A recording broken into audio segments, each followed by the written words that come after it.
안녕하십니까. 웰딩 코리아의 우인석입니다. 자, 오랜만에 뵙겠습니다.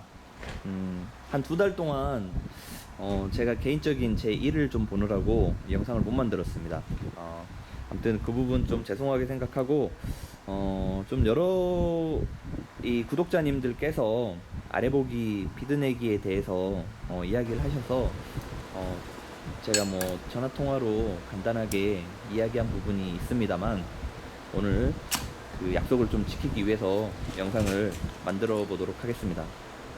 일전에 전화통화에서 제가 이야기했을 때 용접을 배우는 과정 속에서 아래보기 비드내기는 첫 번째 순서이긴 합니다만, 난이도 부분으로 봤을 때는 제 생각으로는 용접의 끝판입니다. 끝판. 가장 어렵습니다. 그 부분 좀 참고해서 들어주시면 좋겠고, 자, 용접 아래보기 비드 쌓기, 비드 내기를 할 때는 첫 번째 이 모재의 청결입니다. 모재에 이 녹이 슬었거나 여러 가지 어떤 이물질이 있었을 때 이 아크의 어떤 안정을 방해하고, 또 이 용융풀, 센물의 융착을 방해하고, 또 아크를 이 용접선을 깨끗하게 볼 수 있는 어떤 그런 부분에서도 방해를 하고, 여러 가지 측면에서 모재는 청결해야 됩니다. 그래야 용접이 더러울 때보다 쉽다. 근데 처음에 이 아래보기 비드 쌓기, 비드 내기 난이도 부분으로 가장 어려운 걸 하는데 더 어려운 어떤 조건에서 한다, 말이 안 됩니다. 무조건 청결하게 한 상태에서 비드 쌓기, 비드 내기를 해야 된다. 자, 두 번째, 분명하게 용접 연습을 하기 전에 모재에 2선 연습을 해야 됩니다. 두 줄에 선을 긋고 석필이나 뭐 금긋기 바늘 또는 뭐 매직, 이 아크 용접에서는 매직으로 그어도 되는데 티그 용접할 때는 매직도 불순물로 좀 방해를 받습니다. 그렇기 때문에 석필이나 금긋기 바늘로 긋는 걸 추천하고, 여튼 2선을 긋게 되면 긋지 않고 할 때는 이 체크할 수 없었던 부분을 체크를 할 수가 있습니다. 2선을 긋게 되면 내가 그어놓은 두 선 사이를 비드가 벗어나게 되면 그거는 문제가 있다, 이렇게 보면 되고, 또 내가 그어놓은 두 선 사이에 빈 공간이 있다, 그러면 이것 또한 내가 문제가 있다, 이렇게 보시면 됩니다. 고쳐야 될 부분이 있다. 근데 선을 긋지 않게 되면 그러한 목표의식이 없습니다. 그리고 이 체크도 안 됩니다. 검사도 안 되고, 막연하게 그냥 용접을 해서는 이 용접이 끝난 후에 반성이 없습니다. 발전이 좀 더딘다고 보시면 됩니다. 무조건 두 선을 긋고 그 선에 가득 채우되 벗어나지 않게 그렇게 하려고 노력을 하시면 되겠습니다. 자, 세 번째, 저 자격증 시험 볼 때도 처음에 이런 개념이 없어서 좀 어렵게 용접을 시험을 치렀는데 결국 떨어졌습니다. 근데 뭐냐 하면, 세 번째, 모재의 수평을 좀 잘 잡아줘야 됩니다. 완벽하게 수평을 잡아주든지, 아니면 용접의 시점이 있고 용접이 끝나는 종점이 있습니다. 그러면 후진법으로 용접을 한다고 봤을 때 시점이 종점보다 저는 조금 낮은 게 좋다고 생각합니다. 그 이유는 쇳물이 높은 데서 낮은 쪽으로 흐르기 때문에 내가 용접을 해 나가는 용접선을 따라서 용접선 방향으로 이 슬래그 물이나 쇳물이 흐르게 되면 용접을 해 나가는데 방해가 됩니다. 그렇기 때문에 가능하면 아주 좀 쇳물이 정적으로 좀 고여 있을 수 있는 그러한 수평 상태를 만들거나, 아니면 조금이라도 시점이 종점보다 낮게 만들어서 용접을 하는 게 맞다. 얼마든지 그렇게 할 수 있다면. 시험 볼 때도 마찬가지입니다. 그건 제 생각입니다. 참고해서 해주시고. 네 번째, 용접봉의 각도입니다. 용접봉의 각도를 나타낼 때는 작업각 진행각을 말하는데, 사실 이 용접봉의 각도를 시작점부터 끝점까지 일정하게 하고 가라, 이거는 좀 어폐가 있습니다. 만약 그렇게 하고 가기 위해서는 모재의 뭐 베벨링 각도나 아니면 이 청결 상태나 누트면이나 또 용접봉의 아크 쏠림이나 여러 가지 것들이 아주 균일해야만 나도 일정하게 가면 비도 일정하게 나옵니다.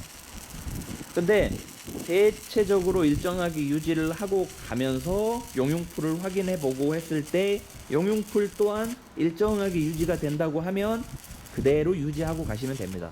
근데 어떠한 이유에서든 용융풀이 한쪽으로 치우친다거나 한쪽이 뭔가 그 불규칙한 무엇이 발생을 한다고 하면 그거를 어떻게 해결하기 위해서 이 진행각보다는 작업각을 좀 움직여서 어떤 그 불규칙성을 규칙성으로 다시 되돌려주는 작업을 저는 해야 된다고 생각합니다. 자, 참고로 그냥 그렇게 알아두시고, 네 번째, 용접봉 오래된 거 사용하면 피복제가 좀 이상합니다. 그냥 뭐 버글버글하다 이렇게 표현을 해야 맞는지 모르겠는데 뭔가 이상합니다.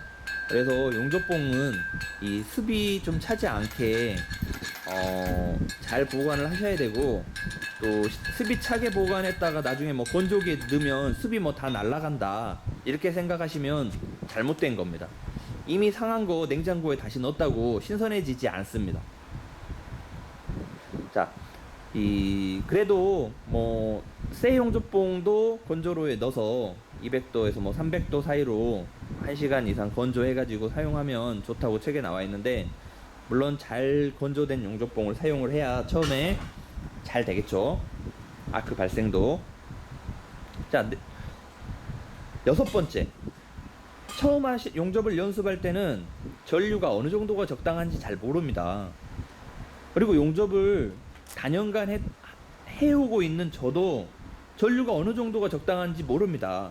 제가 전류가 적당한지 알 수 있는 방법은 용접을 해보고 비드가 잘 나오면 아, 이 전류가 적당하구나 이렇게 생각을 하는 겁니다.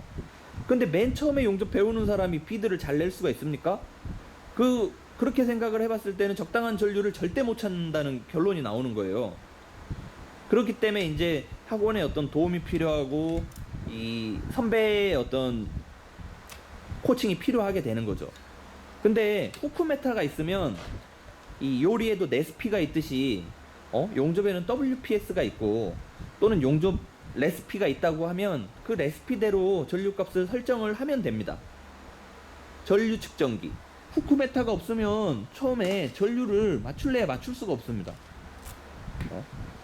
용접을 좀 속성으로 빨리 배우고 싶다 그러시는 분은 분명히 이야기하는데 후크메타를 사용하시길 권장합니다.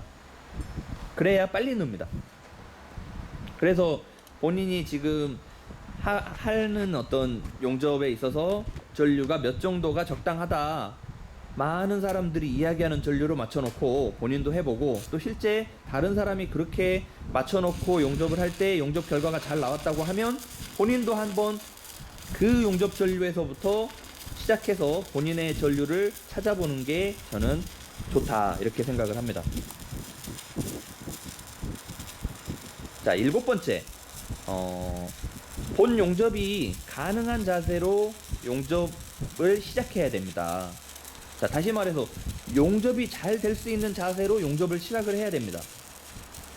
이것 또한 어렵습니다. 처음에 용접이 잘 안 되는 사람이 어떻게 용접이 잘 되는 자세를 알겠습니까? 이 또한 선배의 어떤 코칭이 필요한 부분입니다. 그리고 자세 이야기 잘 들어보십시오. 1번부터 지금 이야기했던 부분, 용접봉의 건조, 모재의 청결, 모재의 수평 고정 정도, 그 다음에 용접봉의 각도, 여러 가지 것들 다 잘했는데 자세를 잘못하면 헛방입니다. 헛방. 다른 거 다 잘했는데 자세 한번 잘못 잡으면 끝입니다. 끝. 용접에 있어서. 그렇기 때문에 용접에 있어 자세가 가장 중요하다는 이야기가 그래서 나오는 겁니다. 모재 엄청 깨끗하게 갈아놨는데 자세 잘못 잡아서 잘못하면 애쓰게 갈아놓은 뭐 청결이 뭐 중요합니까?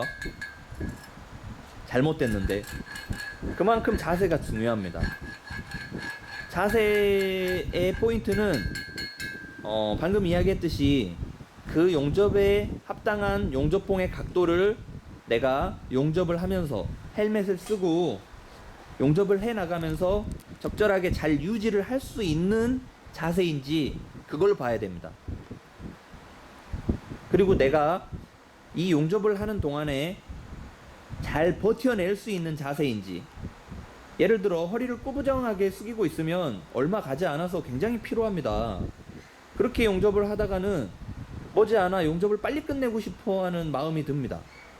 그렇게 됐을 때는 용접이 잘 되는 용접 속도로 용접을 하기보다는 좀 더 다급해지고 빨리 가야 되겠다는 어떤 뭐 사람의 어떤 본능, 그런 게 작용을 해서 비대 폭이 좀 줄어든다든지 용접봉의 각도가 좀 틀어진다든지 그런 문제들이 생깁니다. 자, 결국 굉장히 자세가 중요한데 그 자세의 포인트는 내가 편해야 되고 그 용접을 할 수 있을 만큼 편해야 되고, 두 번째, 용접이 잘 될 수 있는 용접봉의 각도가 시작부터 끝까지, 아니면 내가 끊어야 되겠다고 생각하는 부분까지 잘 유지될 수 있는 그런 자세여야 됩니다. 자, 용접의 자세 굉장히 중요합니다. 자, 여덟 번째, 자, 비드 폭에 따라서 전류 설정을 조금씩 더 디테일하게 해야 된다고 저는 생각합니다. 그 말은 무슨 말이냐, 비드의 폭을 좀 넓게 운봉을 해낸다 할 때는 좁게 비드 폭을 형성할 때보다는 전류값을 조금 더 올려야 된다고 저는 생각합니다. 운봉을 하기 때문에. 뭐 이 부분은 연습을 하시면서 좀 한번 생각을 해보셔야 될 것 같고, 그리고 아홉 번째, 보호구 착용 잘 하셔야 됩니다. 혹시 뭐 불똥, 스패터가 떨어져서 뜨거워서 시험 보다가 용접 망치면 되겠습니까? 그렇다고 그거를 다 참아내면서 용접을 한다, 그거 쉽지 않습니다.